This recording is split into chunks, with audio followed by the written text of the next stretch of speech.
earlier Frontline that I had talked about, which is about the judiciary. So I'll stay stuck with the judiciary wala Frontline. Frontline, if I'm not wrong, now I don't know whether I have the date for it. ये शायद जून में या end of May में आया हुआ Frontline था. No, I don't have the date for this. So sometime around that point of time ये published हुआ है. So you can take a look at it. As I was telling somebody, they सगळे issues online असतात. त्याच्यामुळे Frontline थोडं कधी ना problem येत नाही. If you have not managed to take a look at it, how is it that I go back to it? So it's all over that you can very well take a look at it. There are 4 to 5 articles in it. Most of them are related to a couple of very pet themes. And the sort of themes which are now in movement all over the place. I would rather structure myself along 2 to 3 different aspects. But I believe that is the only amount of time that I would spend on this. Last year, when we had talked about the National Judicial Appointments Commission, we had gone into all those types of details. Sort of आज का problem, ये जो judiciary crisis वाला frontline है, ये जिन चीजों को address करने की कोशिश कर रहा है, they are the same set of problems, except for one new matter which has been added to it, which is called as a National Appeals Court. So an idea that routine matters which keep going to the Supreme Court on account of something called as appeal should be hived away from the court and should be entrusted with 4 separate courts established in the 4 regions of India. So there should be a separate court dealing with what is called as appeals in southern India, a separate one in western, northern and eastern India. And the Supreme Court should not deal with anything that is called as appeals. So this is in the pipeline. The Supreme Court has finally asked the union government about this, that the union government should make its position and stand clear about something called as establishing national appeals courts in the 4 different jurisdictions or in the 4 different directions of India. Okay, and now we are waiting for what exactly would the Supreme Court, what exactly would the government of India say about this. So we are not very sure what exactly would be said about this. The problem is the Supreme Court of India is sitting on a vast number of cases. Just एकदम routine cases, the cases coming from, I hope this is like normally known. You move from the Sessions Court, you're not satisfied with justice at that level, you move to the High Court, you're not satisfied with justice at that level, you go to the Supreme Court. Okay? The problem aside, this takes a lot of time. And there are 2 parties to any case, but there might be more parties to any case. But if one of the parties is not satisfied with this, the case keeps on proceeding to the higher levels. Like one of these 4 articles mentions a particular case which started sometime in 1975 and went through all its appeals and was finally dismissed off by the Supreme Court in 2016. So, साधारणपणे 40 वर्ष लागलेली आहेत for the entire cycle to come to a close. There are obvious reasons for it. One is the pendency of cases in the courts, in the different types of courts. And I'll very soon come up with the figures like किती cases कुठल्या कोर्टांमध्ये pending आहे. त्याच्यातला एक problem असा आहे की there is no clarity about what exactly should be called as a case. So there are multiple ways by which different courts in India perspective have about this whole idea about a case. So किसी को case कुछ और लगता है, किसी को कुछ और लगता है कि जिसको केस कहना चाहिए. तो इसकी वजह से ये फिगर बहुत ही डिस्प्यूटेबल है कि एग्जैक्टली पेंडिंग केसेस कितनी है. 24th April 2016 को there was this 2-year conference, it happens every 2 years, between the Chief Justices of the different High Courts of India and the Chief Ministers of the different states of India. This type of conference was pretty historical as far as the current controversies are concerned. Jashamati, the Chief Justice of India, made a motion which seemed like a crime, which was reported in the national media. He, the Chief Justice, cried before the Prime Minister. People can do that, but Justice Thakur is definitely not the sort of person who would do it. Anyway, that apart, basic interest nahi. The problem was that the government is not taking the entire matter of appointing judges to the Supreme Court and the High Court seriously. Government का वजह ये था कि December 2015 में the Supreme Court finally cleared out everything as per the National Judicial Appointments Commission and the amendments to the 2 articles which are supposed to go about appointing judges is concerned which was pending with the court is concerned. The court dismissed everything by saying that this is ultra vires of the Constitution. And most importantly, of something called as the basic structure doctrine of the Indian Constitution. Okay. After we come to that, ये सारे problems क्यों शुरू होते हैं और इसका issue क्या है? National Judicial Appointments Commission 6 लोगों का कमीशन है, जिसमें से 3 लोग जुडिशरी से आएंगे और 3 लोगों का टेक्निकली जुडिशरी से कोई ताल्लुक नहीं है. So there would be what is called the Chief Justice of India. There would be what is known as the 2 senior most judges after the Chief Justice of India, the 2 people who would succeed him after he steps down. Okay, in sequential order. There would be the Union Law Minister, and there would be what are called as 2 eminent persons who would be appointed for a period of 3 years and never be appointed again. Those 2 eminent persons would be appointed by a committee comprising of the Chief Justice of India, the Prime Minister of India, and the leader of the opposition. If you don't have a designated leader of the opposition, the leader of the largest party in the opposition. Okay. तो ये 3 बंदे बैठ के उन 2 बंदों के नामों का रेफर करेंगे जो 2 लोग जाके बाद में एनजेसी का हिस्सा बनेंगे. आता ही एवढा सगळा आता ही जी 7 लोकांची कमिटी आहे, this committee will go through the different applications which are forwarded by the government of India for purposes of being considered as judges of the Supreme Court and of the different high courts. Okay. The problem starts off way back in 1981 with what is known as the first judgment. And त्याच्यानंतर it keeps on proceeding almost to the third case in 1998 कि जिसके बाद ये रुक जाता है और जिसके बाद 22 सालों के लिए the Supreme Court of India has laid down the law which says that a collegium of the Chief Justice and 4 senior judges will recommend judicial appointments to the Government of India. If the Government of India has a serious problem with any one of them, the Government of India will refer the name back to the collegium. But if the collegium stands by the name, the government has no other option but to appoint a person. Okay, this was the system under which judges have been appointed till date in India. तो ये वाला जो system है, ये system closed down system है. In the sense कि this is judges appointing judges. So इस system में बाकी कोई लोग नहीं है. So 4 judges जो senior judges है और chief justice 5 बंदे बैठ के नामों को वेट आउट करते हैं, recommend करते हैं union government को. The judges have to be appointed by what is known as the President of India. But then in this case, the President of India effectively works through the advice which is rendered by the Union Council of Ministers. So judge को appoint करना है, पर judge का नाम recommend collegium करेगा जो 5 बंदे judges हैं. ओके, और उनका कहना ये है कि अगर गलती से भी ऐसा हुआ कि the government of India feels that a certain name is not good enough, the government can refer it back to us. But once we say that this is good enough for us, then this has to be appointed. There would be no review of anything on this. Is this clear? Ata, I don't know.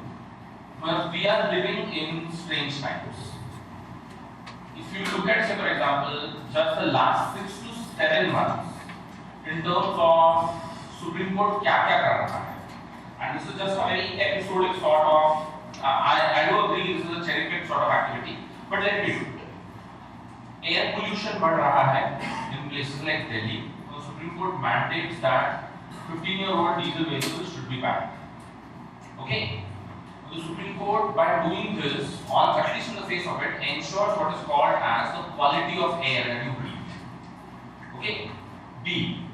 You have Section 377 का debate yet pending with the court in terms of should you decriminalize or not decriminalize something called as homosexual sex in this country. So who do you end up loving is again a matter which has to be decided by the Supreme Court of India.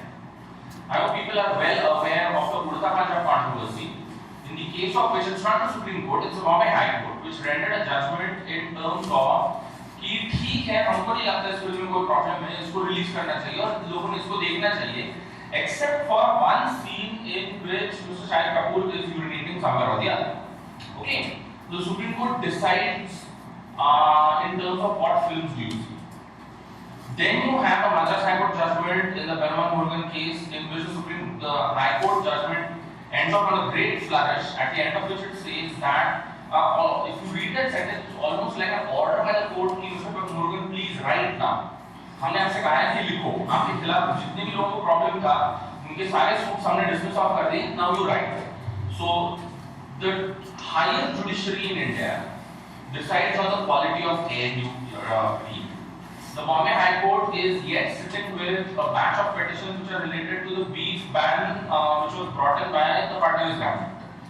So आप क्या खाओगे? Of course, the Supreme Court of India has already mandated that the Union government should explore possibilities of interlinking rivers. So खाने, पीने, हवा, तुम्ही कुठला picture बघणार नाही बघणार, तुम्ही पुस्तकं लिहावीत का नाही लिहावीत, the courts decide everything in this country. Everything, practically every single matter. And most of these matters are being disposed of by what is called the higher judiciary. Okay? त्याच्यामुळे it is, you are living in a country which is very surprising, where practically everything is decided by the courts. Everything. It's like a situation कि याच्यामध्ये every single mode of negotiation between state and society, state and different versions, different levels of the state and different sections of the society cannot be resolved by any other way except by one single technique, which is called as going to court. So if you don't go to court, this is just not going to be resolved. Everything needs a resolution, and the resolution comes through what is called as going to courts. Okay? So courts आज की तारीख में आपकी जिंदगी का एक ऐसा हिस्सा बन चुके हैं जिसमें वो हर एक चीज को डिटरमाइन करते हैं. Okay? Every single thing is determined for you by the courts. The right and wrong as adjudged by the court also assumes the shape of the moral and the immoral. So something becomes immoral because the court says so. So असं रस्त्याने जात असताना भिंत दिसली किंवा उघडं शेत दिसलं तर त्याच्यात उभं राहून युरिनेट करू नये. The court doesn't go into this कि are there adequate toilets around? Maybe the court can do that. You should thank the fact court is not doing that. maybe कोर्टाने नशीब उडता पंजाबच्या प्रोड्युसर आणि डायरेक्टरला असं सुचवलं नाही की तुम्ही सदरील सीन मध्ये हा सीन ठेवण्यासाठी you build a toilet, you should urinating in that and you introduce a shot in yourself. You don't have a problem with it. You should thank the fact they didn't do that. The court doesn't go into all these types of issues. The court decides on what is called as the right and wrong. But by doing that, the court also sees a certain debate on morality and immorality. कि जो court बोलेगा वो आज की तारीख में moral बन जाएगा. अगर कोर्ट ने कहा है कि ये गलत है तो ये गलत है, तो ये सही नहीं है. Like if you look at the Perron judgment which has been given by the court, and I have named those types of judgments have been given by so many courts in India. One of the reasons why they said that this book should stay is because we come from the land of the Kamsutra. So there is an element of eroticizing as far as this text is concerned, but nevertheless it should stay because we come from a very liberal civilization. आणि सगळ्या कोर्टांची liberal सिव्हिलायझेशनची singular idea आहे we come from the land of culture and the Kamasutra. So we are not a conservative society, so there is no reason why a book like that should be banned. Okay, as if the opposite thing had it been the case, this book deserves to be banned.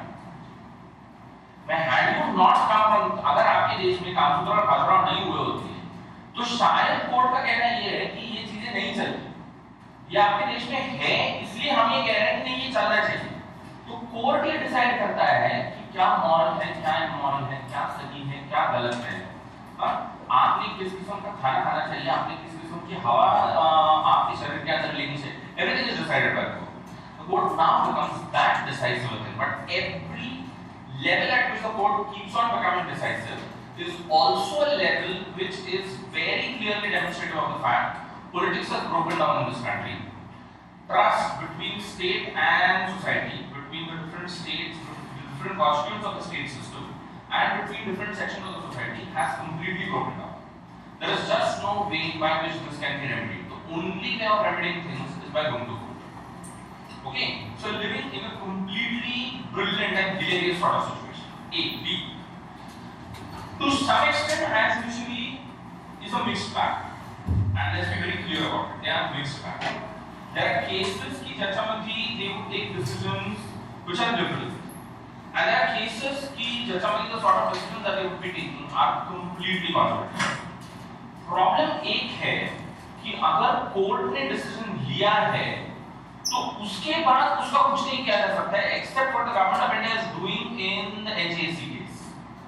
सो एकदा कोर्टाने सांगितलं ना की हे असं आहे तर ते तुम्हाला इम्प्लिमेंट करायला लागतं. And if you have a willful government who is ready to implement it, it would be implemented. If the government lacks the will, the court's judgment is just that, a judgment. It doesn't matter and doesn't bother to anyone. Okay? तो court ने कहा कि एचएसी ultra vires है of the constitution, पर court ने ये भी कहा कि मेमोरेंडम ऑफ प्रोसीजर जो है, the rules under which judges are appointed, now that forms a part of what is called as executive action. So the court's insistence in October to December 2015 की judgment जो है उसमें इस बात पे है कि गवर्नमेंट ने वो जो पुराना मेमोरेंडम ऑफ प्रोसीजर है, now that was drafted way back in the 1990s, that has not been updated till date. So the court has demanded, the Supreme Court of India has demanded that this memorandum of procedure be amended and brought up to date. Government of India ने एक काम किया है, वो ये है, decision December 2015 का झालेला है. I'm talking to you in July 2016. The government has yet not touched the memorandum of procedure. One of the things that Justice Thakur was actually crying over was that the memorandum of procedure has not been amended and the rules have not been updated by the government. आता problem काय येतोय की ते जर memorandum update केलं नाही तर there is a certain sort of cloud of illegality over the appointments which are being made by the court above. All appointments made by the court now are in accordance with the rules of the 1990s. आता त्या नियमांचा problem असा आहे की there have been cases of gross misuse of office by judges themselves. I hope people do know of the Justice Swamitra Sen Rajya Sabha impeachment, कि जिसमें Justice Sen को impeach किया गया, and before the bill could be persuaded by the Lok Sabha, Justice Sen resigned. Okay, thereby till date you don't have a single case of anybody who is in the higher judiciary who has been impeached for gross impropriety. They can be impeached for gross impropriety, and the impeachment has to be carried by the House of Parliament. So आतापर्यंत ही स्वामित्रा सेन का दूसरा case है. You had Justice Ramaswamy का पहला case which came in the 1990s, and Swamitra Sen का case ये अभी आके गया है. दोनों केसेस में you have not successfully managed to impeach a judge. So there have been cases of gross impropriety as far as the judiciary, the higher judiciary is concerned. As far as those rules of the 1990s are concerned, that's the reason why the judiciary wants all of that amended. But the government shows no keenness and no interest in doing it. Thereby, अगर ये आपका problem बनता है तो आपका problem बने, हमको इससे कोई लेना देना नहीं. But in the meantime, the government of India has also gone about appointing judges in accordance with what the collegium has suggested. So ज्यावेळेला जस्टिस ठाकूरांनी रडून दाखवलं त्यावेळेला सुप्रीम कोर्टची सँक्शन स्ट्रेंथ 31 आहे आणि सुप्रीम कोर्टाच्या वेकन्सीज 6 होत्या. So there were 6 vacancies in the court when Justice Thakur did that in April 2016. Ki there are no enough judges to deal with all these cases that are pending before the courts. Government ने May 10th को, May 10th or May 11th को, one of the 2 dates, I'm not very sure of what date was it, appointed 4 judges to the Supreme Court of India. Thereby bringing down the vacancies wala pending list to just 2 vacancies as far as the Supreme Court of India is concerned. But that doesn't resolve matters as far as the Supreme Court is concerned for a simple reason, because the number of cases pending in the court is far too high.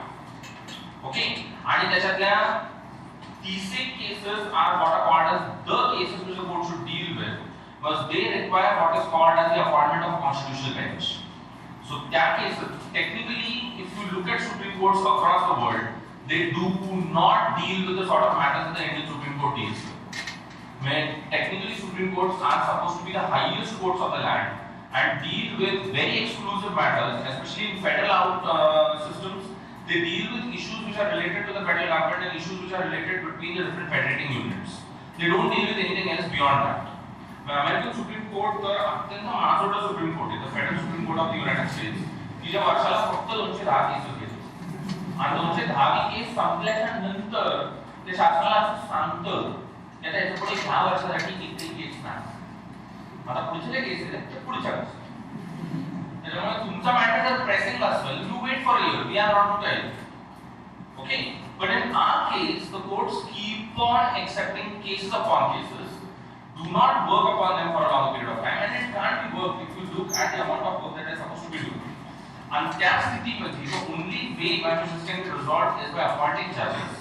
The government needs to do it. The government is the ultimate authority for it. But the government's way of dealing with it is, तुम्ही आम्हाला NPSC नाही ना मिळू दिलं, आपण memorandum of procedure update करणार. Let's play around with it. And this is the most that has happened can do. The proposed amendments to the MOP that they wanted are terrible. Because they are saying that we are going to go about vetting judges for what is called as purposes of national security. आता national security एक असा बोका आहे, तुम्ही कुठल्याही उत्तरामध्ये सोडला ना कि it is surely going to go about preying on the peace. उनको बख्शने वाला नहीं.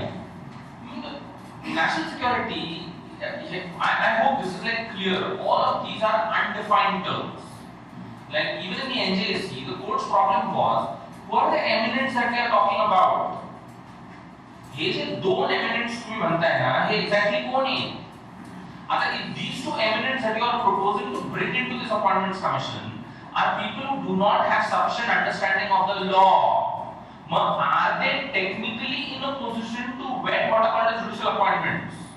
त्यांना जर कायद्याची अक्कलच नसेल, त्यांना जर कायद्याबद्दल काही कळतच नसेल, तर अशा माणसांना तुम्ही ही जबाबदारी देणार का? आणि अशा माणसांनी परत त्याच्यात एक महान गोष्ट अशी होती की त्या NJSC ला government wanted to be push through, मग NJSC याच्यामध्ये कुठलंही नाव would be vetoed by any two members of the panel. So any two members put up their hands saying we veto this name, the name is out. You can't bring that name in any other form. So judiciary's interest, I don't know how do you look at this. As of now, it is like a coffee club.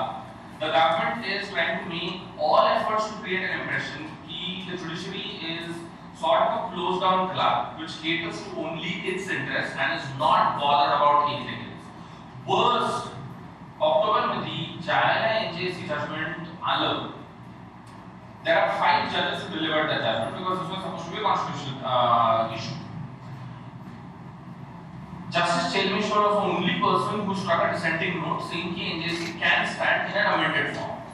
The others एकदम summarily refused to even consider the matter. If you look at the language of the other 4 judgments, you would be completely shocked. They do not believe that the people of India, I don't know, as represented in their representatives in any of the elected bodies, have the minimum required brains to deal with a matter as weighty as judicial matters. In all the 4 judgments, there is a lurking sort of doubt. कदाचित लोकांना विषय कळतच नाही. And there are a couple of charge judgments मध्ये की जिथे there are a couple of paragraphs जिथे there clearly seems कि they disdain it. कि please, you don't bring the people into this. After the problem that this is creating is, I don't know whether you are in a position to understand it. This is creating a class of unelected leaders. This is creating a class of unelected leadership. The better word is unelected governors. So it's like they are governing the destiny of the people of India. But they are not accountable to the people of India. They are not elected by the people of India, and yet this is sort of running counter to every principle as far as the constitution is concerned in terms of something called an accountable democracy.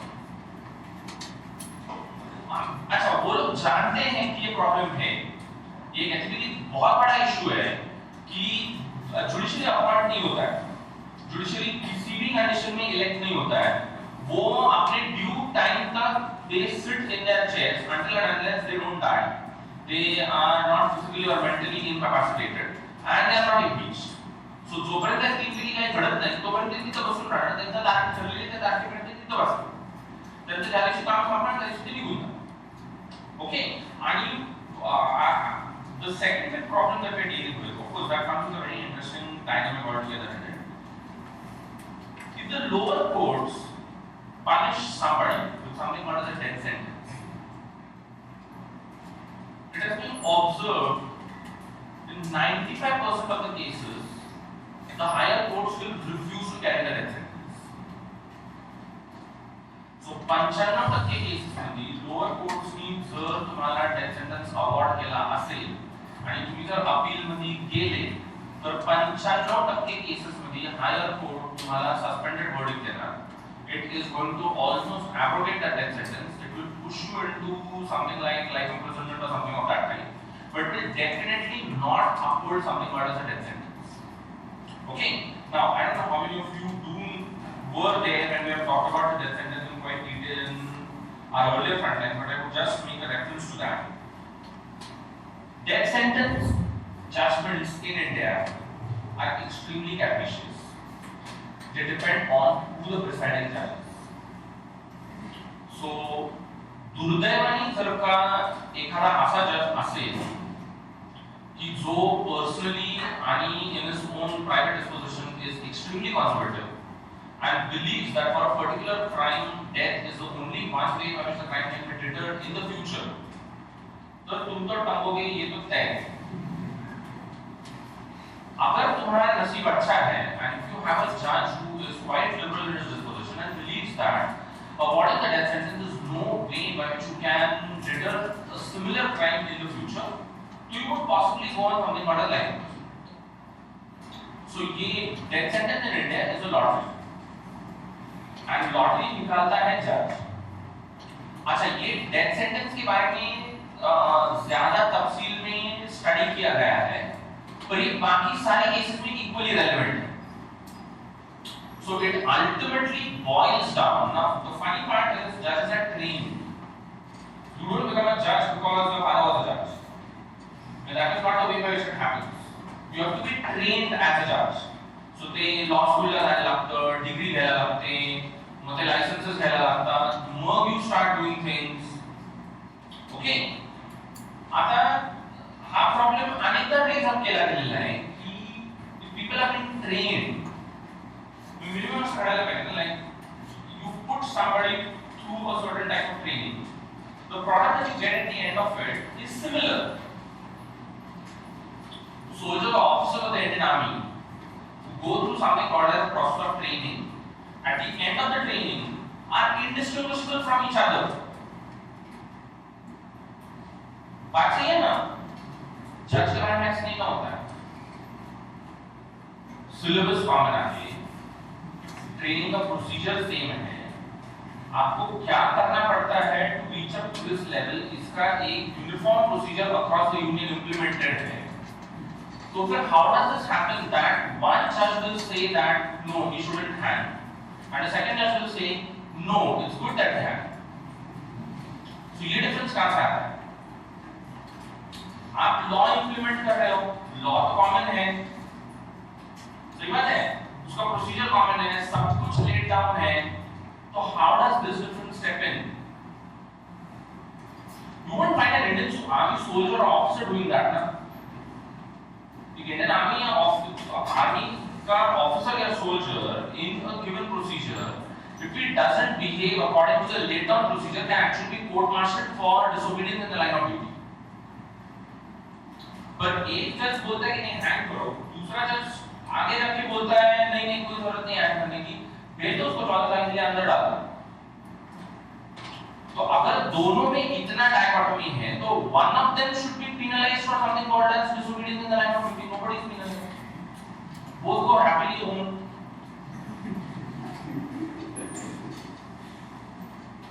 ऐसा कैसे हो सकता है?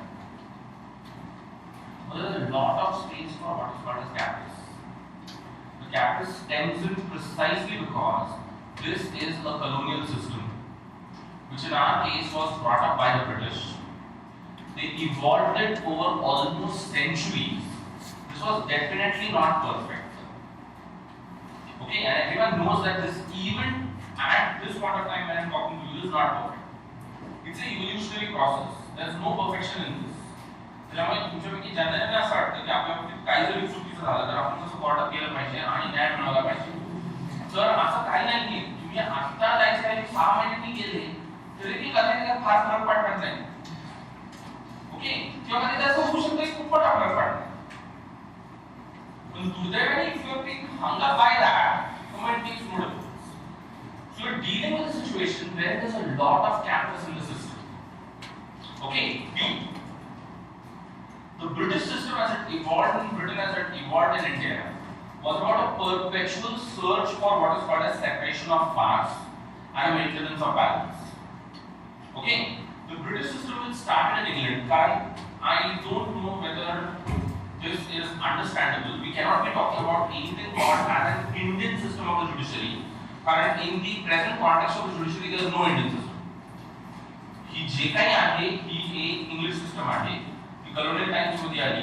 तिची त्यावेळेची एक गरज आणि त्यावेळेची जी urgency ती निराळी. तिची आताची जी काही गरज आणि अर्जन्सी ती कम्प्लीटली निराळी.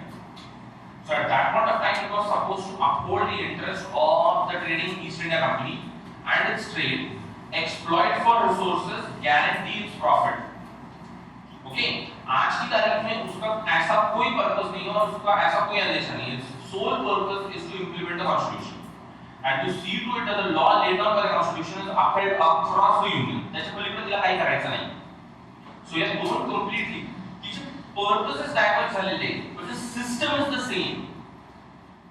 So its purposes are completely different from what they were in colonial times and what their purposes are now. But the system which is implementing those purposes is the same. There's not much of a difference in it.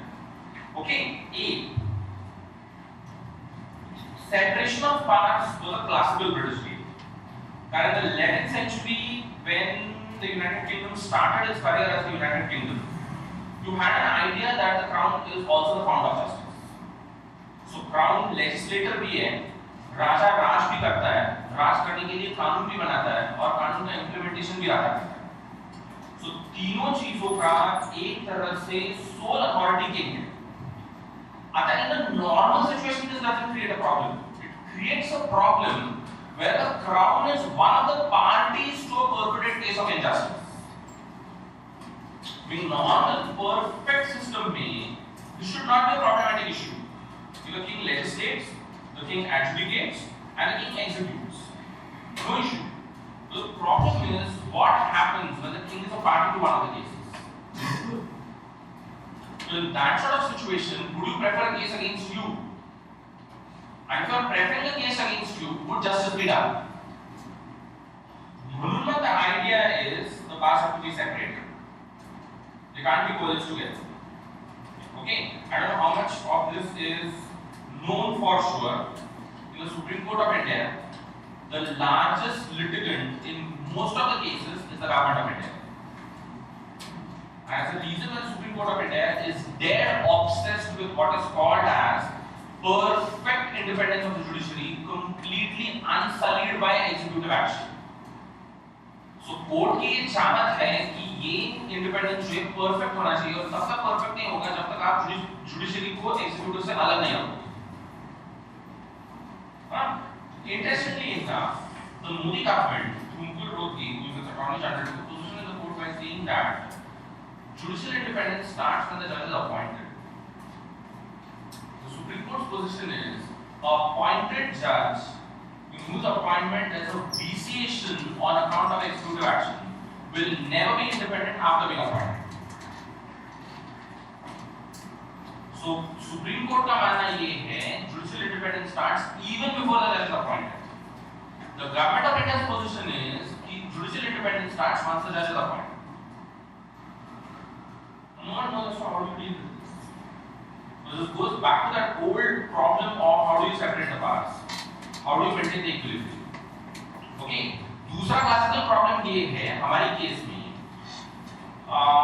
Briefly to put it in context, the judiciary started exerting itself in a massive way after the emergency. When 1975 ची emergency जी आती, त्याच्यामध्ये the higher judiciary caved in to Mrs. Gandhi's idea of an internal emergency under Article 352 and gave her all the powers in the law that she needed to go about suspending the constitution and ruling the country in the way in which she deemed right.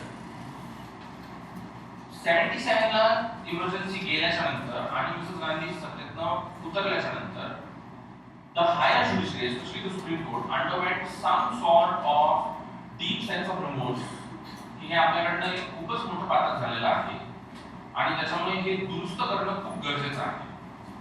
म्हणून overall since the 1970s the court prefers to see itself in opposition to the government.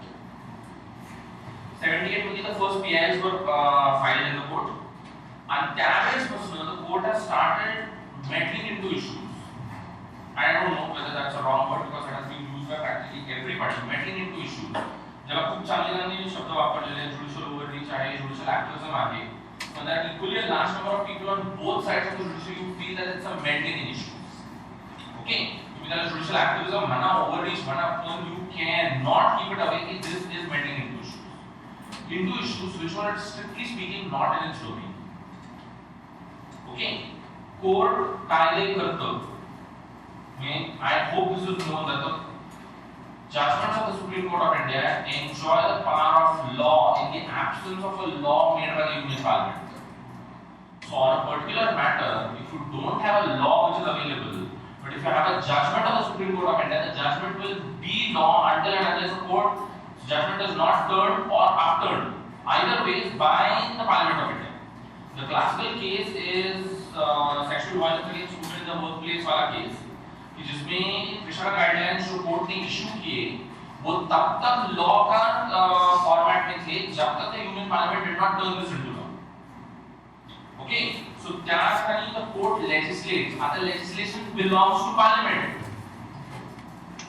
When Parliament for almost the last 20-25 odd years has been a strange incoherent house with coalition governments, with the house being completely fractured and hung parliaments. कि ज्याच्यामध्ये the sort of unanimity which is required to get a piece of legislation through is just not available. So that case when the matter can't be left pending, the court has to step in. The court steps in, gives you a judgment which acquires the shape of law. Okay, the court keeps on hobbling executive action, especially in a situation where the court knows that there's a problem in terms of this action and there's a problem in terms of the way in which action is publicly perceived. That time, in the name of restoring the rights under Article 32 and Chapter 3 of the Constitution to the people of India, the court in almost the last 40 years since the emergency has been acting both as government and as legislature. But government and legislature का problem ये है कि government and legislature accountable to the people of India है क्योंकि वो हर 5 साल में elections के लिए जाते हैं. कोर्ट इधर भी नहीं जाता था, पर कोर्ट ने सिस्टमैटिकली इन सारे अधिकारों को एक तरह से अप्रोप्रिएट किया है. उसका एक वजह एक डायस्फंक्शनल किस्म का पॉलिटिकल सिस्टम है कि जिसमें politics is extremely polarised and there's just no way by which you can build up a consensus over issues. हाँ, मतलब एक खूब interesting question. When the MPSC was to be turned into law, all political parties all ने MPSC constitutional amendment होने की वजह से it had to be supported even by state legislatures. Even state legislatures supported it. सबने एकदम तैयारी. So Rajya Sabha ने पास केलं, लोकसभा ने पास केलं, state legislatures जेवढे represent by 2/3 त्यांनी पास केलं आणि त्याच्यानंतर कोर्टाने सांगितलं की तुम्ही सगळ्यांना बाहेर व्हा. ते completely outside of the constitution. So a political consensus which eludes you otherwise and which leads to the judiciary interfering in these issues, on the other hand, is promptly available when you want to rein in the judiciary. Because you know those parts are gradually getting whittled away from you. इतके शाने. पण ज्या कारणांसाठी हे झालं, no, we don't want to address those things. Then we are back to square one. So this is like a sort of, I don't know, it's strangely become a sort of popularity contest. कि government का court, तो court. तो court का problem ये है कि court को ये हक नहीं है under the Constitution of India. It has gradually appropriated these rights to itself for a simple reason because government and legislature have failed in seeing to it that those rights stay within their purview. No one knows what to do. System personal है, completely personal. जैसे मैंने कहा कि सारा मामला dependent है कि जज कौन है, and that is whole problem. We don't have an idea as to what exactly is the ideal number, but just let me give you some sort of an idea about this. China today has over 2 lakh judges for a population of 1.5 billion people. Okay, this is a very wrong comparison for a simple reason that in the Chinese judicial case, you can't be a judge until and unless you are not a member of the Communist Party of China. It's obvious. There's just no way. तुम्ही जर communist party of चायनाचे member नसताल तुम्ही कुठल्याही public ऑफिससाठी eligible नाही. It's plain and simple. So you can be a judge in the people's courts only if you are a member of the Communist Party of China. We don't live in that sort of a situation. Therefore, you need to be a member of something or the other to become a judge. So that thing is a very faulty thing. But keep the figure in mind. That's 2 lakh judges. In the last decade in India, the number of judges has gone up from 11,000 to approximately 20,000. India still has only some 10% of the number of judges that China has, and only some 60% of the judges' strength of the United States, which is 30,000 judges. So, as far as we in India are concerned, we have approximately 20,000 judges. Now, we are talking about all the courts across the Union. So, we are talking about the Supreme Court, we are talking about the High Courts, and we are talking about what about the district and the subordinate courts. So सबके मिला के actually 20,000 rounded up figure है, वो figure somewhere around 18,850 or something like that. Okay. The United States has 30,000 judges. Now the United States has a population of 35 crore, whereas you have a population of 125 crore. So 35 crore के लिए 30,000 judges हैं. 125 करोड़ के लिए 18,850 जो भी है वो जजेस है.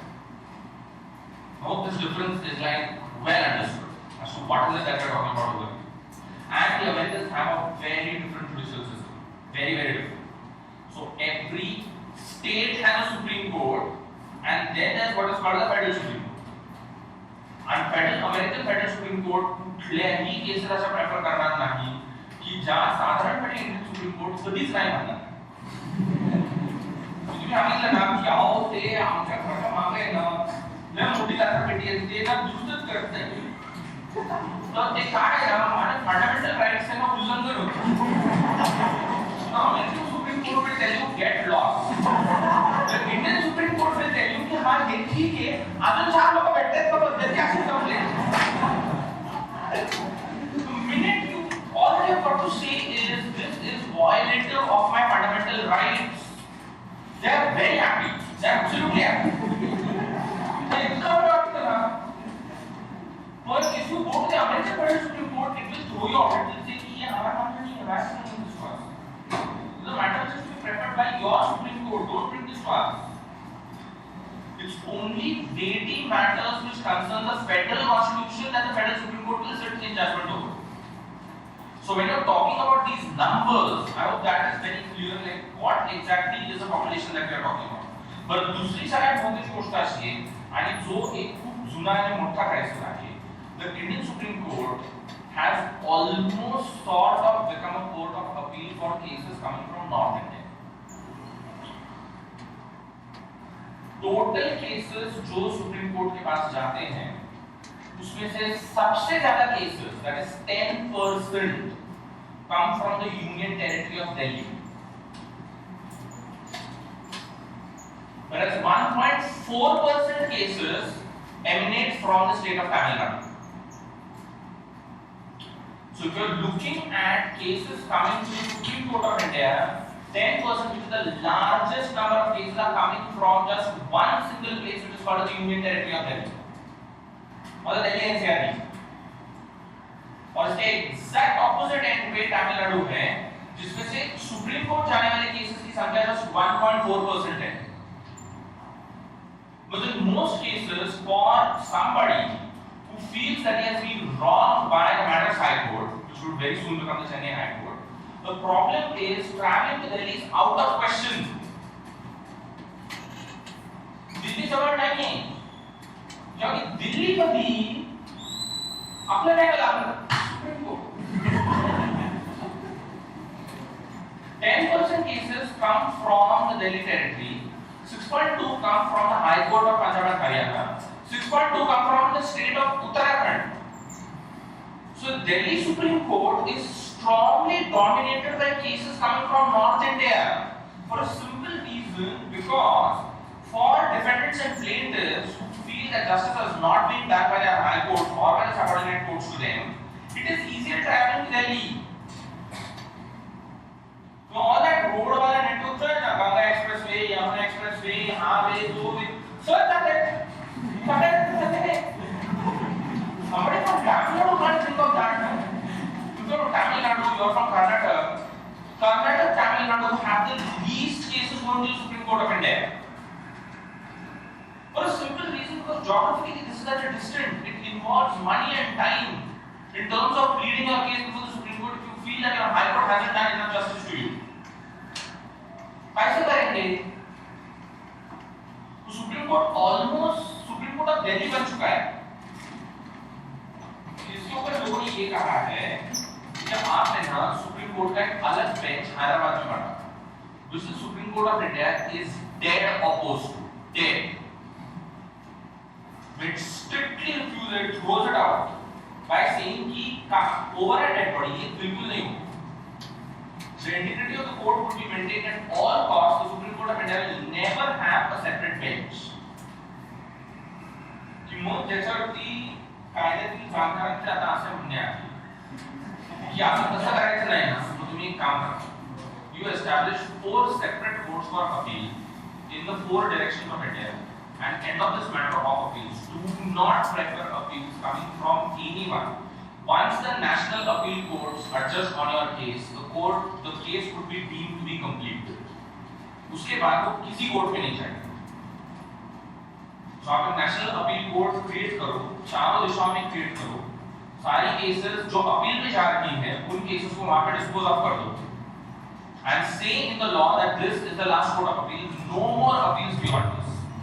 Leave the Supreme Court to deal with matters between the union and the state, between all matters which have a relevance to the constitution, and do not let it go in for what are called as individual appeals coming from the high courts which are going to the Supreme Court, because they are the ones which are consuming most of the time and most of the case document. इनको हटा दो।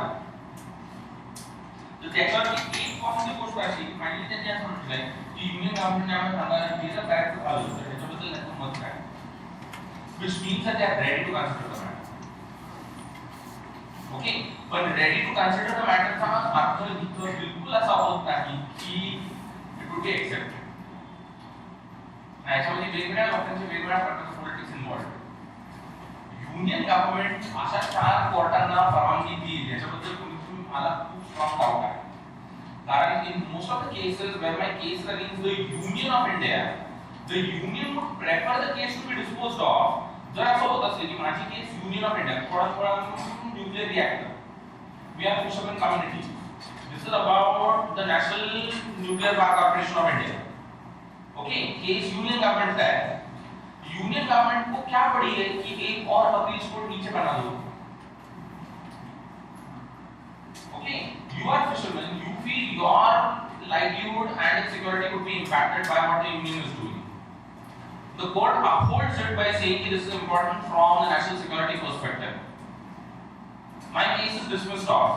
आता appeal court असेल तर मी अपीलला जाईल ना, पण युनियनची इच्छा असेल तर मी अपीलला जावं. मग युनियन तुम्हाला अपील कोर्ट कशाला देईल? युनियन म्हणत बरे नको. सो मला फुल डाऊट आहे की the union would be interested in something called as establishing courts which will bring this entire matter of justice closer to the litigants, where the union will have to appear as a party to defend itself. मामला बहुत पेचीदा है। आज की तारीख में court ने union से पूछा कि आप बताओ कि आपको क्या लगता है, यूनियन हमखास टाइम खात बसता है ठरले सगळ्या गोष्टींमध्ये युनियनची एकदम favourite policy is by time. Pressing नाही ना, पुढची केस आली ना की मग बघू काय करता, आता काय त्याच्यावरती लक्ष द्यायची गरज नाही. So this is one. In the 1970s, the Supreme Court has said that they were sitting on something like 25 lakh cases across India. 1970. The population was Muslims 60 crore है. As of now, the current cases across the union are 5 crore. On one hand, it would make you feel we are a very litigious sort of population. कि जब आता we are no longer interested in those old ways of doing justice. कि थोड़ा मोठ्यांनी सांगितलं आपलं काहीतरी चुकलं, थोड़ा मोठ्यांनी सांगावं काय बरोबर आहे आपण त्याच्यानुसार करू. मी ज्याच्यातले काही थोर मोठे यांना पंचायती असं म्हणतात. आणि पंचायत हा शब्द मराठीमध्ये 2 अर्थांनी वापरला जातो. मराठीचं ओनली लँग्वेज की जिथं पंचायत 2 अर्थांनी वापरली. की तुम्ही त्यांच्याकडे जा, हे बरोबर तुम्हाला जे काय करणार आहे ते तुमची panchayat.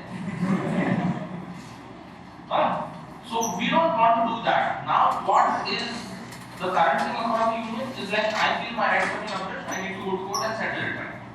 I'm not interested in anything called as the community will take a perspective on this. The panchayat आपका न्याय करेगी, घर वाले कहेंगे, community elders will say कुछ नहीं. Let's go to court and settle the matter. So are we becoming litigious? So it seems so, at least on a number of cases. But justice fact is about everything in India. You need to be very careful about whatever you are saying. Even in this matter, you have got to be very careful. Now, what is it that I am trying to say? It is interesting to note that as a result of recent initiatives in judicial reform, some 30% of criminal cases in the country are now completed within 12 months, and 60% of the cases, including this 30%, are completed within 3 years. The speed of disposal is the highest in the lowest courts, which is where most of the litigants are, who are very poor. Okay, and especially दो parties हैं, गरीब हैं, तो normally sessions court ने जो judgment दिया है वो आपके लिए final है. You won't bother your head to go to anything else beyond that for a simple reason because you can't afford. Litigation is a very costly affair. Okay, they are talking about what is called as national health service and all of that. Yet somebody you possibly don't have to pay a lot out of your pocket and you don't become indebted and all of that. Nobody in India is talking about what is called as financial indebtedness on account of pursuing judicial cases. So जैसे एक universal health service India में जरूरी है, वैसे India also needs to have a very clear understanding of should public financing be used to aid and assist in what is called as litigation. पर ये हमारा मामला नहीं है for a simple reason कारण माझे पैसे त्यांना का भरते? Most of the litigants across India happen to be people who are very poor. They are very poor. They are also possibly women. They are also possibly people coming from the tribal areas of India. They are also possibly people with different sorts of sexual and social orientations. They happen to be people coming from the religious or the linguistic minorities. They happen to be people from the lowest of the class.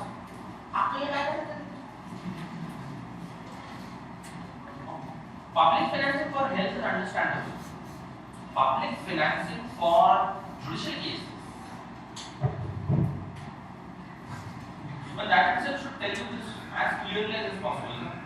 You don't identify with anybody else other than people like you when it comes to the great nation of India. मला माझ्या पलीकडे काहीच कळत नाही. मला मी आणि माझ्यासारखी लोक ह्याच्या पलीकडे समजतच नाही. आमचा जुनाच प्रॉब्लेम आहे. तो जसा नेशन नॅशनलिझम बद्दलचा आहे त्याचा इमिजिएट नेक्स्ट कॉन्टेक्स्ट लॉ से कारण we are nation defined in law. No classical issue on my hands. Nobody is talking about this. Whereas do not forget this, litigation is a major source of financial indebtedness. Major. I was trying to look out for the figures for it and as of now not found them. But I would definitely be in a position to look at some study about this already. It is also interesting that rates of conviction are highest in jurisdictions with the lower social indicators and more authoritarian social dispensations. Okay, very interesting. Let me find this out. In the US, every year 350 new cases per 1,000 of the population are registered. Per 1,000 population, 330 Naveen cases आहेत. And I don't know how many of you have an idea about that or not. on your television channels, there are certain Indian television channels which are carrying content from the American television channels, which are exclusively about what are called as criminal cases. Okay, as of now, nobody is carrying civil cases on them. As of now, all cases which are being carried on these television channels are about what are called as criminal cases. ते हिंदी मध्ये पण येतात. आणि ते तुम्हाला दिवसभर अशा वेगवेगळ्या प्रकारच्या अमेरिकन क्राइम्स आणि त्या ज्युडिशियरी मध्ये गेल्याच्या नंतर त्याचं काय झालं याच्याबद्दलची अत्यंत तपशीलवार अशा प्रकारची माहिती देतात. Okay, and Americans are extremely litigation people. They can go to court for anything. म्हणजे ते काहीही घेऊन कोर्टाकडे जाऊ शकतात. ते बराक ओबामा हा अमेरिकन नाही आहे हे निवडून आल्यानंतर हे पण कोर्टाकडे घेऊन गेलेले होते. त्या सदैवग्रस्त जे आहेत ना ते अमेरिकनच नाहीये. ते काही करू शकतात. ती एक विचित्र प्रथा आहे पण ती दरवर्षी 330 per 1000 एवढ्या केसेस घेऊन अमेरिकेतून कोर्ट्स कडे जातात. Remember the total population is 35 crores. So ज्यांचे गणित चांगले त्यांनी हिशोब लावला की दरवर्षी अमेरिकन कोर्ट्स मध्ये नवीन केसेस किती आहेत. Whereas Bihar has an annual filing of 4 new cases per 1000 of the population. And I hope this is like very more. This is like 4 new cases per 1000 of the population. Bihar का population roughly, if I am not wrong, 10 से 12 करोड़ के आसपास का होना चाहिए. 8, I'm not idea about that. Maybe you have to count Bihar in the other regions of India, ना? और महाराष्ट्र दूसरे में 8 कोटी आसपास का म्हणता. मुंबई की population Bihar है. माहित नाही. ते राहत नाही बिहार मध्ये. आपल्याकडे भरून नाही काम भेटत. जास्त काळजी करू नका. Okay, whatever. But multiply it to get the actual number for the total population. Kerala brings in 40 new cases per 1000 of the population. Kerala's population is not more than 4 crores. And Delhi brings in 52 new cases per 1000 of the population. आगे समझ में. So आपके देश का जो सबसे गरीब राज्य है in terms of its income levels, in terms of its development levels, and in terms of its human indicators, that brings in the least cases the least new cases every year. Whereas Kerala and Delhi, which happen to be more developed states with more better human indicators, bring many more cases than that. And the second particular is the United States, which brings in 350 new cases per year. So what does this tell you? Is this difference because the rights of the people of Bihar, for example, are less violated in India than the rights of the people of Kerala or Delhi?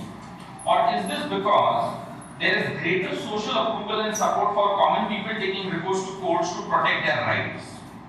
Or is it because in a more democratic society, the person of the courts and therefore the institution itself are more receptive to the grievances of the poor?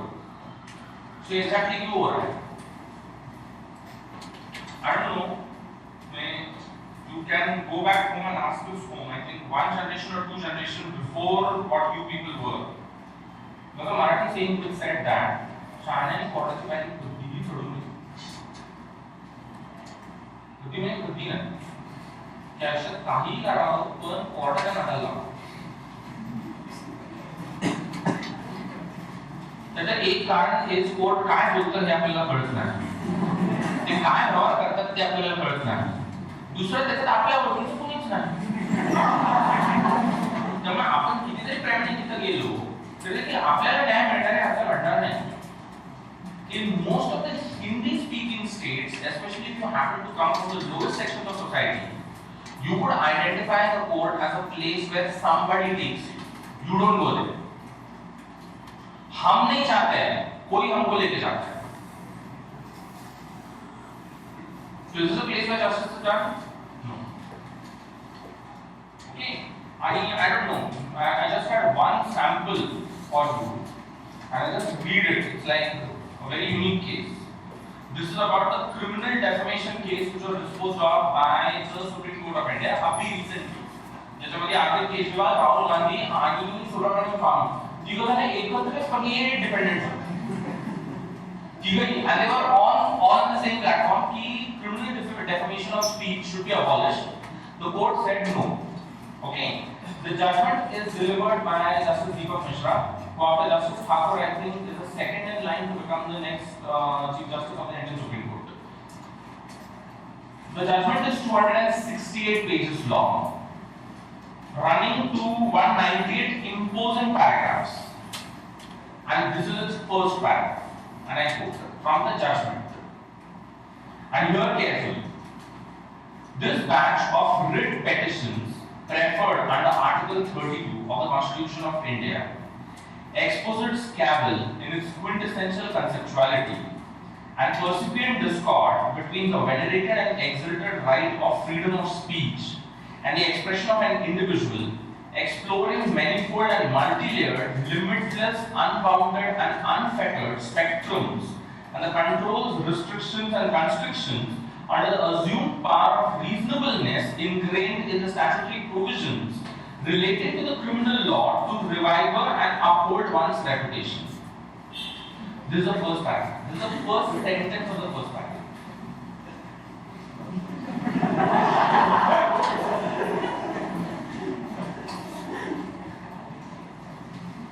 नाही कळलं तुम्हाला सांगा मी पुढच्या येताना त्याच्या Xerox copy सुटून घेतो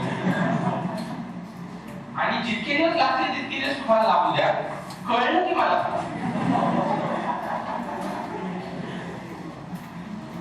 This is the language in which the court speaks. And this runs into 268 long pages. तुला विचारलं काय? साधा प्रश्न विचारले की क्रिमिनल डेफमेशन हे स्पीच असावं का नसावं?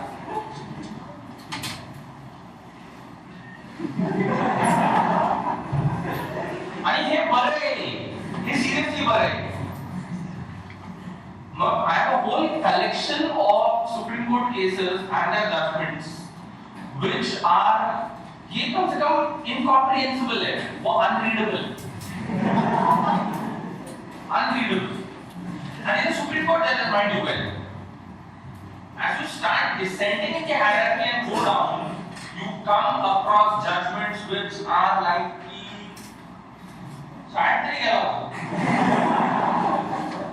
बाकी आपण your understanding of law आपण थोड्या वेळ बघू की पहिले हे कसं स्टार्ट केलं.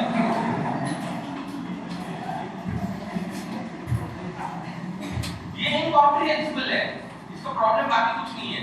ये तोड़ तोड़ के समझ, ये एक सेंटेंस है, this is the whole sentence. Okay, which runs into almost 5 or 6 lines.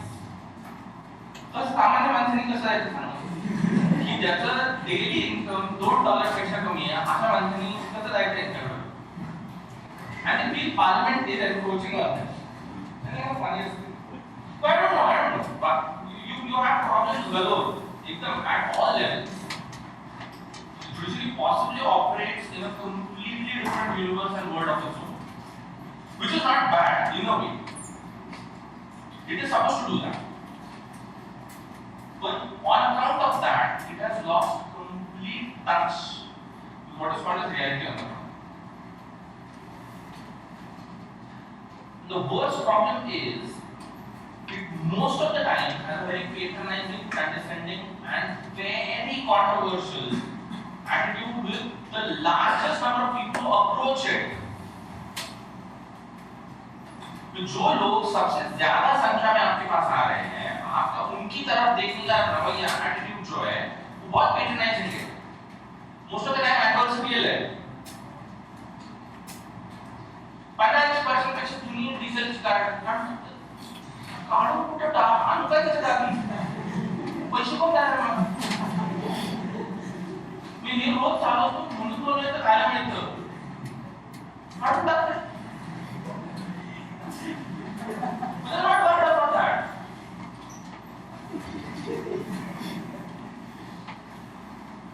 Or are you instructing the government about reimbursing me if this has to be disposed of? तर ते कोर्टाला लोकांनी प्रश्न विचारल्याच्या नंतर सुचलं, तोवर नाही सुचलं. that should be the first thing that should come to your mind ना कि बंदा 15 साल पुरानी गाड़ी अभी भी चला रहा है, तो इसका सीधा मतलब ये है कि replacing it possibly is not going to be affordable to him. मैं जानना परवडतं ते 15 दिवसात बदलतात. त्यात 15 वर्ष चालवतोय त्यात तर परवडत नाही. तुम्हाला हे पहिलं सुचलं का? हे लोकांनी विचारलं त्यामुळे सुचलं. मग आम्ही युनियनला इन्स्ट्रक्ट केलं की तुम्ही यांना रिइंबर्स करा, त्याच्यासाठी पैशाची सोय करा. आणि युनियनला परमनंट अशा सगळ्या फॅन्टास्टिक आयडियाबद्दलचा प्रश्न पहिला असतो, पैसेच नाहीये. कुठून आणायचे? So सगळ्यांना सगळं पाहिजे. Everyone needs everything. The only problem is nobody is going to pay for it. The union's problem is कि पैसा लाके किधर से इसके लिए? You don't have money for this. You don't know as to what you do with this. This is like one. If you look at the language of judgments, it's shoddy. It is completely nuanced in this matter when it takes a lot of time to understand कि सांगितलं काय. तो विचारलं काय सरळ काम ना हो क्या नाही. ते सोडून 268 पाणी असेल एनर्जी लेवल्स काय विचार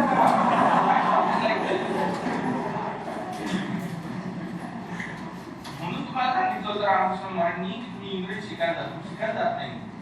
नो प्रॉब्लेम. मराठी त्यात समजून जाऊन बसतात.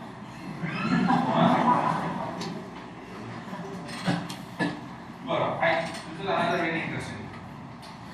You as of now have what are called as 1 MP for every 20 lakh of the population.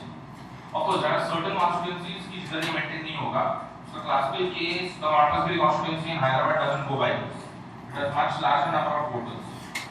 The judicial system as a whole involves 20,000 judges processing 5 crore cases each year. That is an average of 2,500 cases a judge per year. Okay? At about 10 hours of work daily of some 20,000 judges, including time of the bench, researching and writing judgments, and doing administrative work, working for 240 working hours in the year because the higher judiciary in India goes on what is called the summer vacation. So, त्यांना 2 महिन्याची summer vacation असती. That is the old colonial concept which they have yet carrying on with it. ते त्यांचं वेगळं होतं, त्यांचा skin tone white होता म्हणून त्यांनी हिथं उन्हाळा लागल्याच्या नंतर समर व्हॅकेशन तिला वेगळी गोष्ट होती. तू कसं समर व्हॅकेशनला जातो? तर भारतामध्ये असं असतं की जे फुकट असतं ते सगळं पौष्टिक असतं. म्हणून 2 महिन्याची पेड लीव आहे का? कोर्ट बघितला नसेल तर बघून घ्यावा की त्याच्यामध्ये त्याला तुरुंगात पाठवून जस्टिस सदावर्ते व्हॅकेशनला जातात आणि ज्या व्हॅकेशनची स्टार्ट इज अंताक्षरी आणि ज्या व्हॅकेशनची एंडला जस्टिस सदावर्तेंना प्रॉब्लेम असा आहे की ते मॅनेजमेंट मॅनेजमेंट लय पैसे मिळतात, पैसेच मिळत नाही. The Chief Justice of India is paid 1 lakh rupees per month. And his fellow judges are paid 90,000 rupees per month. Okay, practicing advocates of the Ram Jethmalani varieties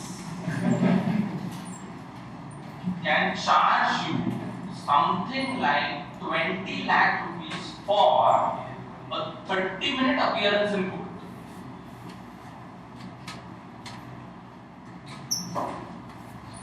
Jethmalani, Kapil Sibal, Salman Khurshid, पूरा कांग्रेस का जो पूरा गैंग है ना, P Chidambaram and all of them, they charge you something like 8 lakh, 7 lakh, 5 lakh for a half hour appearance before the bench.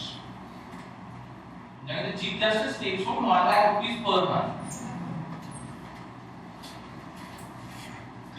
वो जो language of judgement का problem है ना, ये लैंग्वेज ऐसा क्यों है?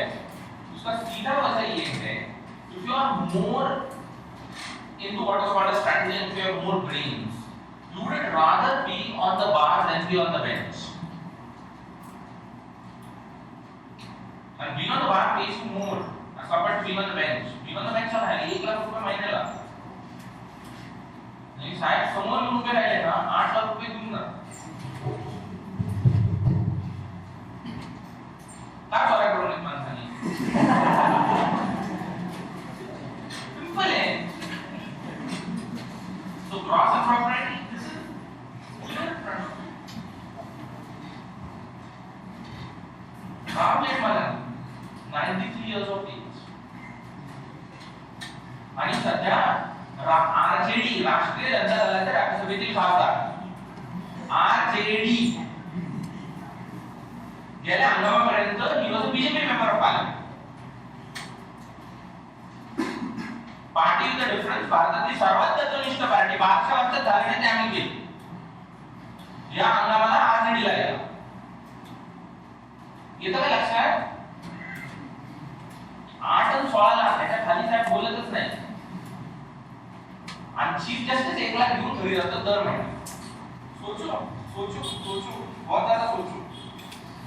Some 5 crore judicial hours are available.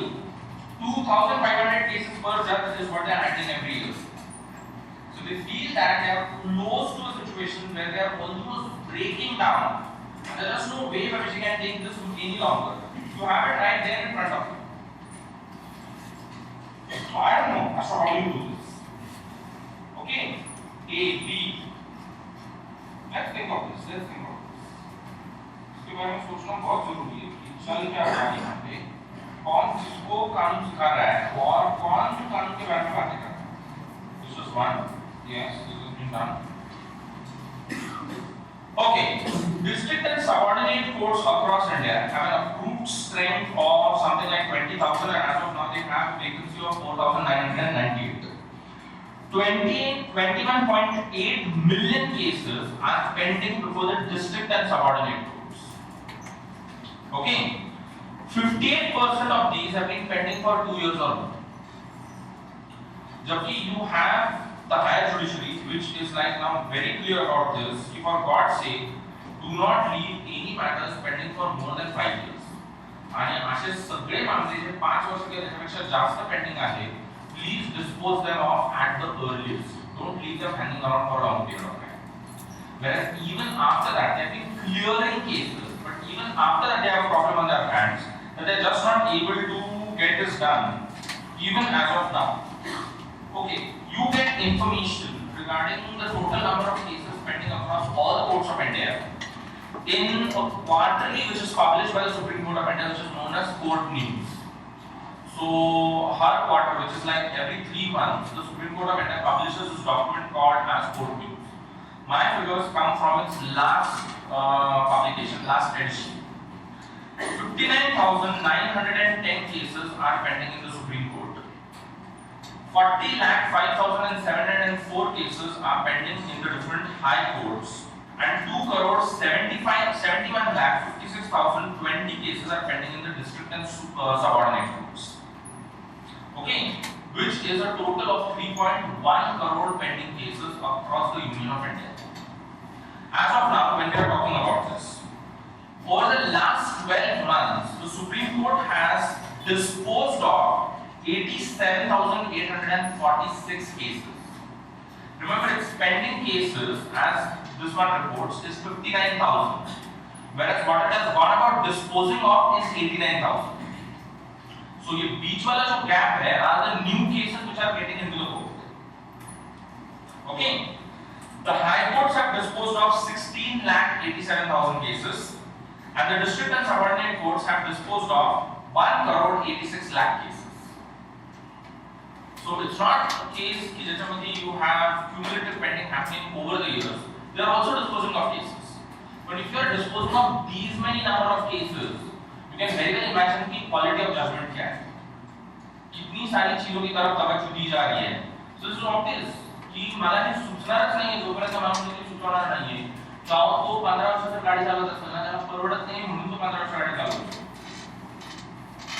And even after all due diligence which I go about putting into my efforts, I am always going to be in this problem because I am handling 2,500 cases per year. It's an overworked judiciary. It It's a judiciary which is under stress for a simple reason, because all traditional ways of resolving conflict have sort of come to a close as far as people of India are concerned. And the only way of attaining justice now is to go to a court of law. In a situation where there is an intense conflict happening between the executive and parliament on one hand and the judiciary on the other. Parliament का simple सवाल ये है, अगर popular sovereignty है तो this case is definitely considerable that in the appointment of judges there should be an element of popular sovereignty. Well, the courts are very clear about this, that if justice has to be done in a free, fair, transparent and equitable manner, then there cannot be any element beyond the judiciary which will form part of the process of appointing judges. Dhonigada case is of absolute par corruptio absolutely. So given the fact that the judiciary has absolutely no recourse to anything that is called as popular accountability, judiciary का एक ही popular accountability, that is an increasing number of cases. The very fact that people of India keep coming to us in large numbers year upon year, this clearly signifies that they have trust in us. So there need not be any other measurement by which you are going to measure whether this is popularly accountable or not. The very fact that new courts keep on getting established, there is also an element of what is called as decentralizing of justice. जो भी एक point के बाद supreme court को मंजूर नहीं, how does one get out of this?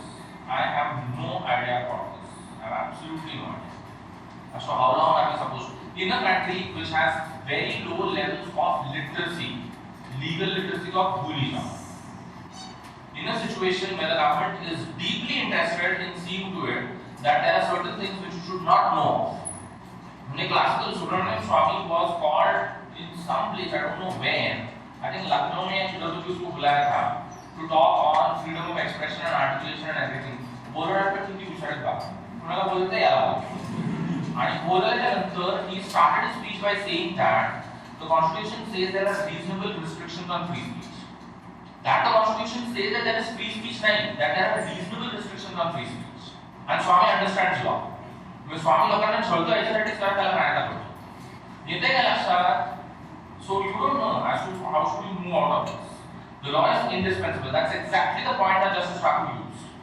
And Thakur said that ये बाकी तो बातें आप छोड़ ही दो. सबसे जरूरी क्या है कि आज की तारीख में सुप्रीम कोर्ट के पास जाने वाली बहुत सारी केसेस में जिधर गवर्नमेंट पार्टी है, उन केसेस का सीधा ताल्लुक टैक्सेशन, रेवेन्यू या फिस्कल पॉलिसी से है. And they have a bearing on the functioning of the economy. But this is an argument which is going to be completely lost on the Modi government, because the Modi government just doesn't understand. Because time and again I have said, Modi is a reformer prime minister, not a liberalizer prime minister. He is not interested in something called as liberalization. He is more interested in something called as reform. जो माणूस tax ऑफिसरला 10 कोटी सांगू शकतो, 10 कोटी कुठून आली पाहिजे, तुम्हाला कळायला पाहिजे. भारतामध्ये कुठल्याही टॅक्स ऑफिसरला तुम्ही आकडा सांगितला ना की त्याला असं वाटतं की हा आपल्याला टार्गेट दिलेला आहे, त्याला हे नाही कळत की हे व्हायला पाहिजे, त्याला हे कळतं की हे पुढच्या केवेला झालंच पाहिजे. तो बरोबर दाखवून उचलून आणणार. मग लोक वडापाव केस कोर्टात की आम्हाला हे टॅक्स नोटीस पाठवली आहे, आम्ही टॅक्स देणं लागतच नाही तुम्हाला, मला करायचं तुम्ही कोर्ट. बरं हे ठरवण्यासाठी you should understand as to how does a vada pav business model work. Is the court trained for it? No. So how does the court come upon an understanding whether Vodafone is cheating the government or whether the government is making an undue call for taxes from Vodafone? The problem is, as the economy keeps on opening up and as growth rates keep on increasing, बरं हा दिसल तिथं जातो, सगळ्यांच्या गाड्यात पडतो, सगळ्यांकडे पैसे घेऊन येतो.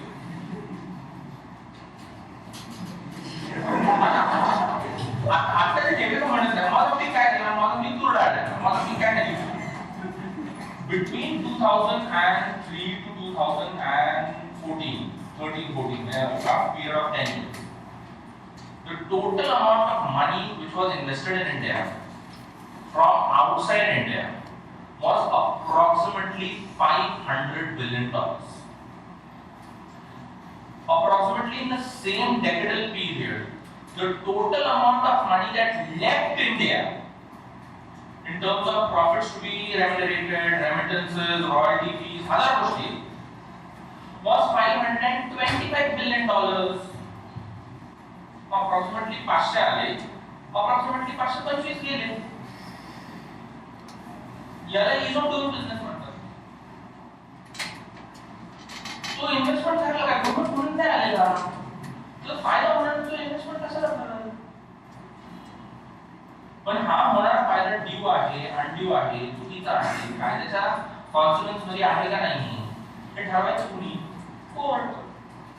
Such reason as status problem is if you want to project the face to the world that we are open for business and we can do business with the world, you need to have a fully functioning judicial system which is extremely transparent, जो capricious नहीं है, जिसके rules और laws judge के साथ नहीं बदलते हैं. Foreign investors are not interested in a country wherein things will change with judge को नहीं पता जिसको system consistent रहनी चाहिए. कारण I am investing in Tamil Nadu, I am investing in Maharashtra, I am also investing in Uttar Pradesh. So for the same investment, I face problems in one India, but no problems in two other jurisdictions. I want to consider India as an unstable place, not worth of investments.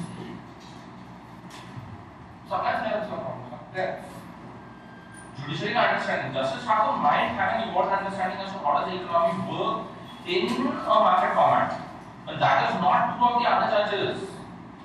You have judges and judgments over the last 25 years which are horrible, perfectly horrible. इससे कोई interest नहीं आने वाला है. So this is now not just about what is called as restoring rights to the people when abridged. This is very importantly in a different league altogether. Something which I have said, but something for which I have never had trained or at no point of time have they ever been pushed into something called as considering the economy from the market perspective. और Indian judiciary उस case में extremely conservative है और एक तरह से वो conservativeness constitution से ही आता है. आपने इन्वेस्टमेंट लगाया ठीक है, पर अगर if that violates my security, my life and livelihood, my liberty, article 32 का केस बन जाता है. Go back to the supreme court saying कि my fundamental rights have been violated, please restore them back to me. POSCO, Orissa, Jaitapur आणि लोक कशावर कोर्टात जातील याचा हिशोब याचा भरोसा नाही. म्हणजे मुंबई पुणे एक्सप्रेसवेच्या वेळेला लोक एक्सप्रेसवे ज्या रस्त्याने जाणार आहे त्या रस्त्यामधल्या खारींचं नॅचरल हॅबिटॅट गेट्स डिस्ट्रॉयड म्हणून बॉम्बे एअरपोर्ट मध्ये गेलेले होते. म्हणजे लोक कशावरती जातील याचा भरोसा नाही आणि कोर्ट कशावर ना कशाचा संबंध लावला त्याच्यावर जास्त भरोसा नाही. Chief Justice Laborty ज्यांनी इतकी घाण करून ठेवलेली आहे as far as that entire household of business is concerned, merely because त्यांना कोणीतरी तामिळनाडूतून एक माणूस भेटायला आला ज्यांनी त्यांना एक गाडी एका ग्राउंड वरती चालवून दाखवली ज्याच्यामध्ये गोमूत्र was used as fuel as one of the components of the fuel. कारण लावटी राठीने जजमेंट दिलेले आहे ते इतकं दैनिक पाणी बायोफ्युएल्स अँड एव्हरीथिंग बैलावर बसून नियम यायचा. त्याचे दुसरा आठवतच नाही आम्हाला. त्या बाईला रेडा बसून रेडा मारतात. रेडा का real problem.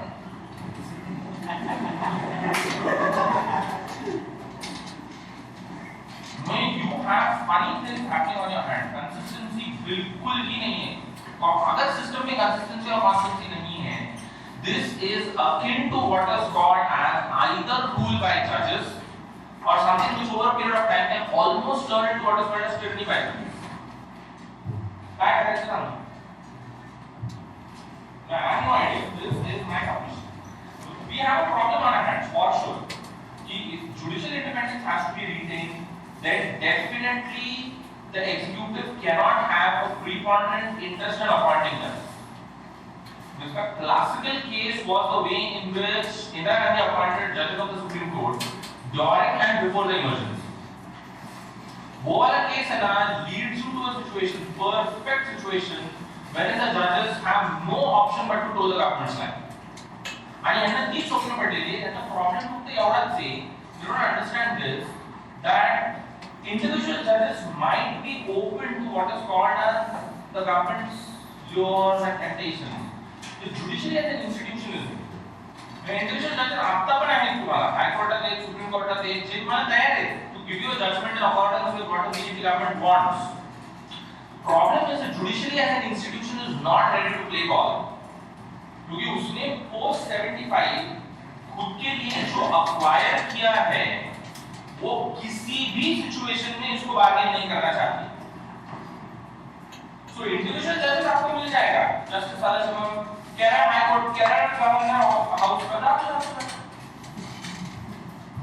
अपन तैयार है काट दो ना. बट इंस्टीट्यूशन नहीं ना जाएगी. To believe in this, that what happened in 75 can again be repeated in this country, and to behave in that manner, I don't know, this is like stupid, completely stupid. But Judge, we use the NJC as an experiment. Let's use it as an experiment. If it works, it works. If it doesn't work, Indian laws are not supposed to be like overall sacraments अशा प्रकारचे level नाही. And man-made laws. And man-made laws are always amenable to amendments and changes. चाललं चालू नाही चाललं we look out for a different system. And letting it, that's the crisis that we are facing. And we have no idea as to how to do this. With this I submit. Questions, queries, comments, everything is open.